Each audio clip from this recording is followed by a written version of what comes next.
I was visualizing my toes moving. I was visualizing feeling down my legs. When the doctor came in for his rounds that next morning, I pulled the blankets back and showed him that I could wiggle my toes, like just this little bit.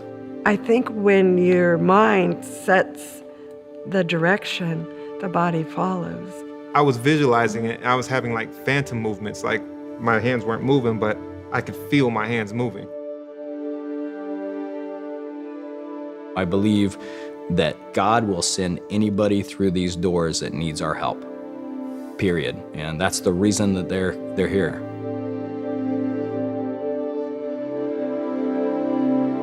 When I woke up, I could see a yellow airbag and a convex window that had cracked but was still intact.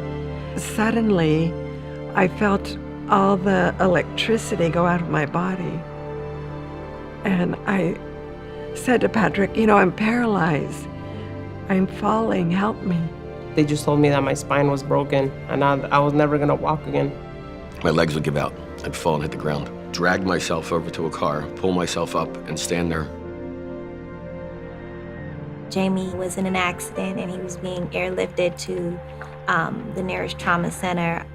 I think that was a call that no one would ever want to receive in their life. I went from being on campus, a football player, knowing a lot of people, to just kind of being on my own. Being in a wheelchair, you become invisible.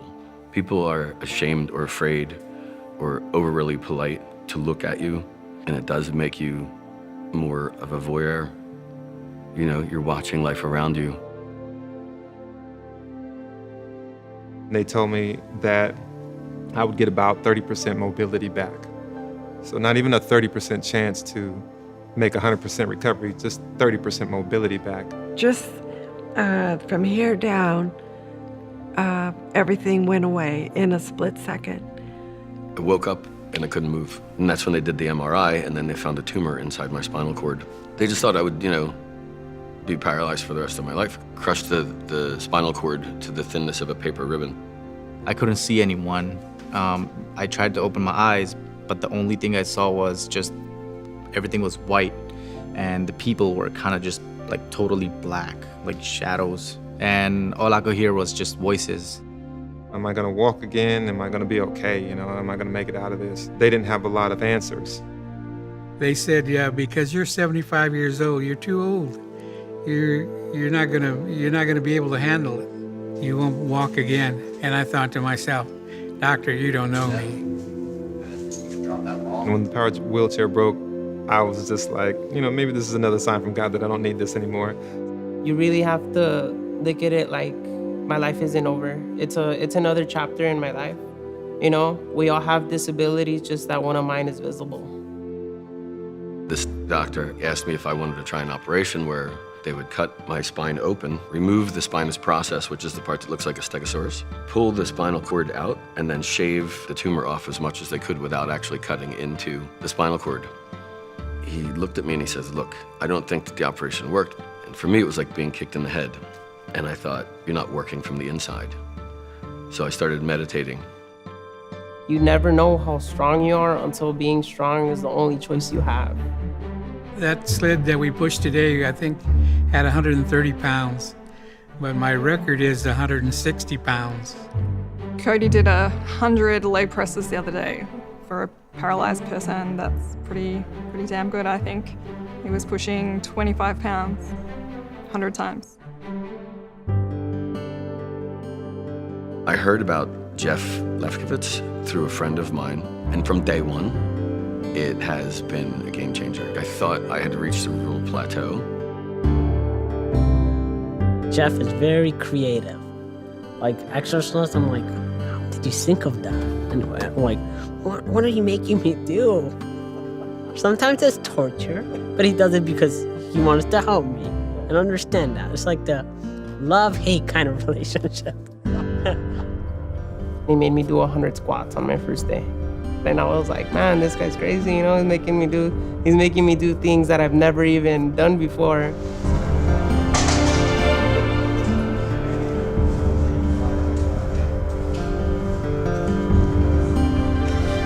He would say stuff, and in my mind, I'm thinking, like, I don't know if I could do that. What are you talking about?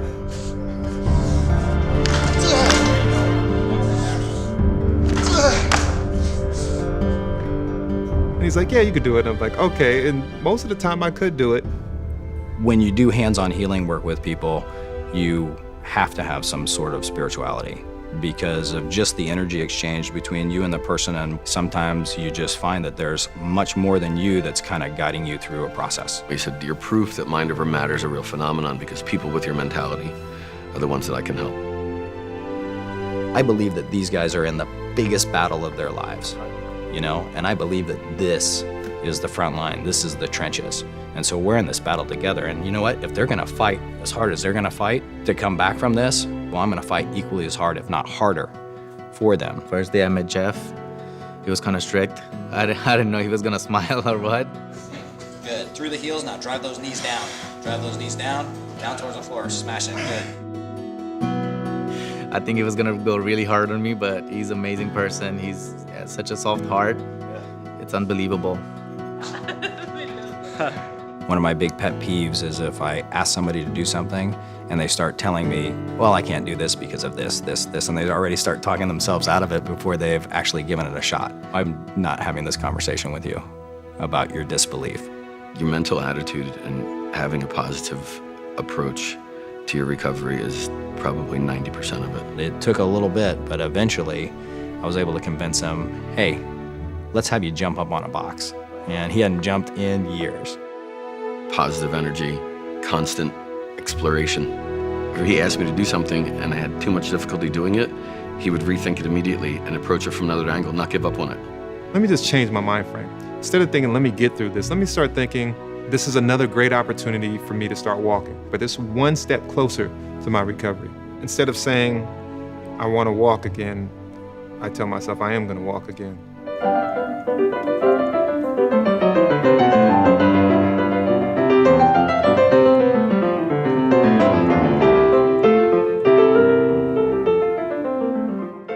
I had cancer when I was around 4 years. The cancer had affected my arms and my fingers. I used piano as a exercise for my finger.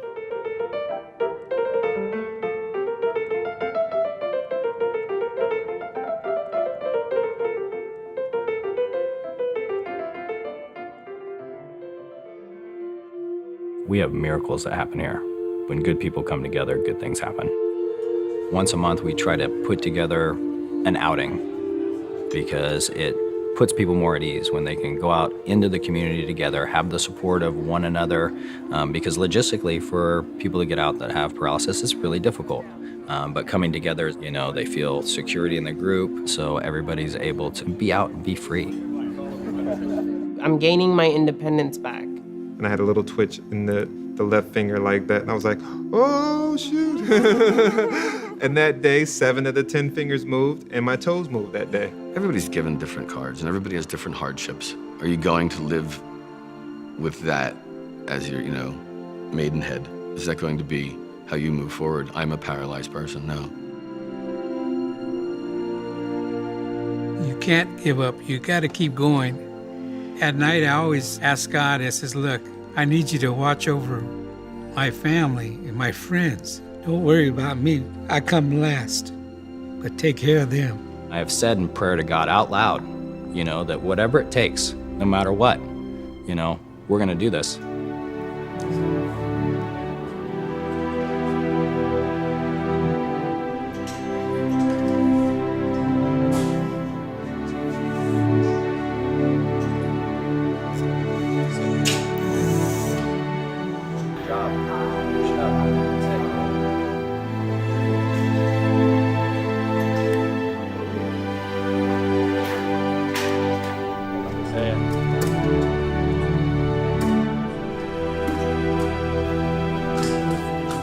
Everybody's going to get hit by life sometime or another. Everybody's going to have to face some sort of demon. You can have all the faith in the world, but if you don't put that faith into action, your own action, it's just not going to manifest. You got to get moving. It's nice that people still have hope, move forward. Don't let anybody tell you no, you can't do it. there's other people out there who have gotten up and walked, so why can't I? I think I'm more sensitive to other people's struggles because you don't know if people are suffering. Don't take it for granted because it could all be gone it could all be gone in a blink of an eye. You could get up and walk, you know, you could walk out of here and you could tie your shoes, you could feel something if it hurts. You know, you gotta, every time you get, you know, in a bad mood or anything, you just remember me. Your life has meaning and purpose because you give it meaning and purpose. You can sit at home and think one day, or you can get up and say day one.